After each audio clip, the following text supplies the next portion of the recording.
السلام علیکم ناظرین، سپارک خان سپارک آفیشل کے ساتھ آپ کی خدمت میں حاضر ہوا چاہتا ہے۔ ناظرین،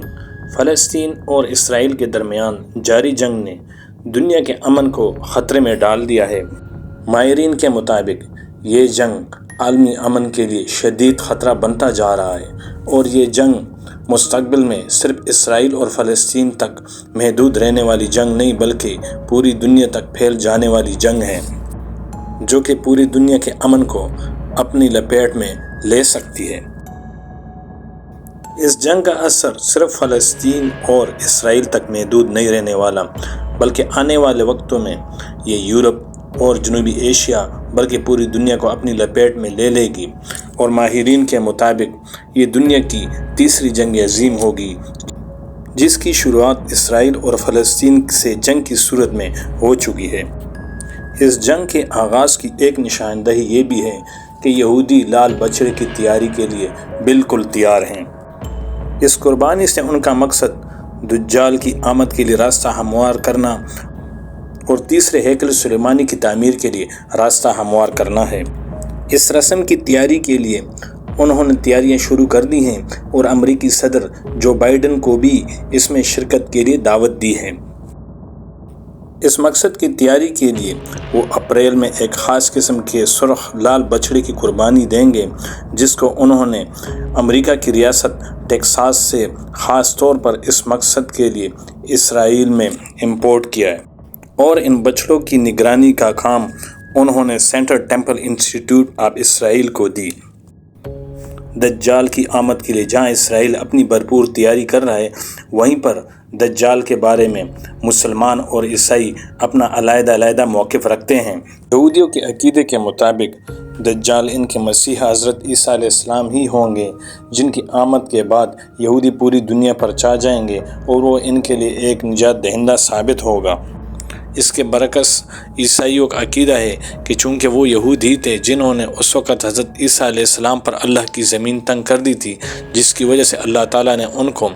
زمین سے آسمانوں کی طرف اٹھا لیا، تو اب جب عیسیٰ علیہ السلام آئیں گے تو وہ عیسائیوں کے ہی نجات دہندہ ہوں گے، اور ان کے آنے کے بعد عیسائی پوری دنیا پر چھا جائیں گے، اور اس کے بعد یہ دنیا ختم ہو جائے گی۔ اور اس کے برعکس یہودیوں کو جو مسیحا ظاہر ہوگا وہ حضرت عیسیٰ علیہ السلام نہیں بلکہ دجال ہوگا،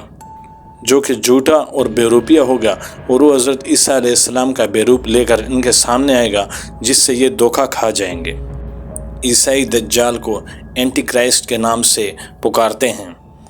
مسلمانوں کے عقیدے کے مطابق حضرت عیسیٰ علیہ السلام کو اللہ تعالیٰ نے آسمانوں پر زندہ اٹھا لیا تھا، اور اب جب کہ وہ اس بار آئیں گے تو وہ حضرت محمد صلی اللہ علیہ وآلہ وسلم کے امتی بن کر آئیں گے،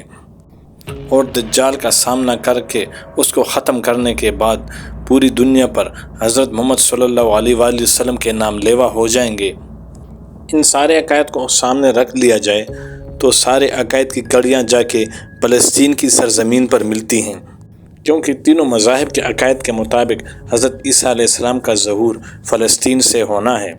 یہی وجہ ہے کہ فلسطین کے مسلمان اپنا دینی فریضہ سمجھتے ہوئے مسجد اقصی کی حفاظت کے لیے اپنی سر قربان کرنے کو بھی تیار ہیں۔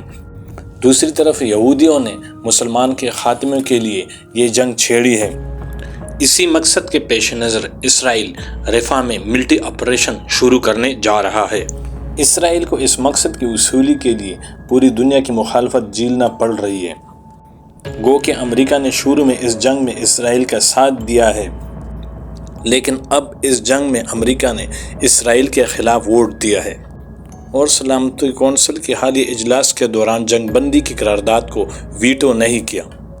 حالانکہ اس سے پہلے اسرائیل کو اس جنگ میں سب سے زیادہ مالی امداد امریکہ کی طرف سے دی جا رہی تھی۔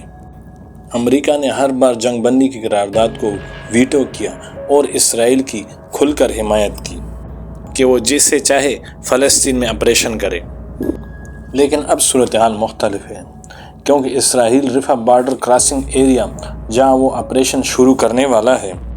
وہاں پر تقریباً 15 لاکھ فلسطینی اکٹھے ہوئے ہیں، اور یہی اسرائیل چاہتا ہے کہ یا وہ ملک بدر ہو جائیں یا یہیں پر نیست و نابود ہو جائیں،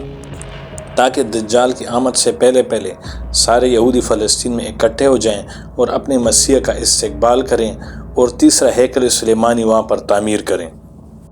اس مقصد کے حصول کے لیے وہ لال بچڑے کی قربانی دیں گے، جس کے لیے انہوں نے قربانی گاہ بھی تیار کر لی ہے۔ بچڑے کی قربانی آگے 1-2 ہفتے تک متوقع ہے، جس کے بعد سارے یہودی اسرائیل میں جمع ہوں گے اور دجال کی آمد کے لیے اپنی رسومات ادا کریں گے۔ اس ساری صورتحال سے یہ اندازہ لگانا مشکل نہیں کہ اس جنگ کا اثر صرف فلسطین تک نہیں بلکہ پوری دنیا تک پھیلنے والا ہے۔ اس ساری صورتحال کے پیش نظر مسلمان حکمرانوں کو بھی تیار رہنا ہوگا اور حالات کے پیش نظر اپنی تیاری پوری کرنی ہوگی۔ جہاں ہمیں حکومتی سطح پر اس فتنے سے نمبر آزما ہونے کے لیے تیاری کرنی چاہیے، وہیں آپ کو احادیث کی روشنی میں اس فتنے سے بچنے کے لیے تیاری کرنی چاہیے۔ ہر جمعے کو سورہ کہف کی تلاوت کو اپنا معمول بنا لیں، کیونکہ احادیث کے مفہوم کے مطابق جو شخص جمعے کے دن سورہ کہف کی تلاوت کرے گا وہ دجال کے فتنے سے محفوظ رہے گا۔ اللہ فلسطین کے مسلمانوں کی جان و مال کی حفاظت فرمائے اور آنے والے دجال کے فتنے سے بچنے کے لیے تمام مسلمانوں کی حفاظت فرمائے۔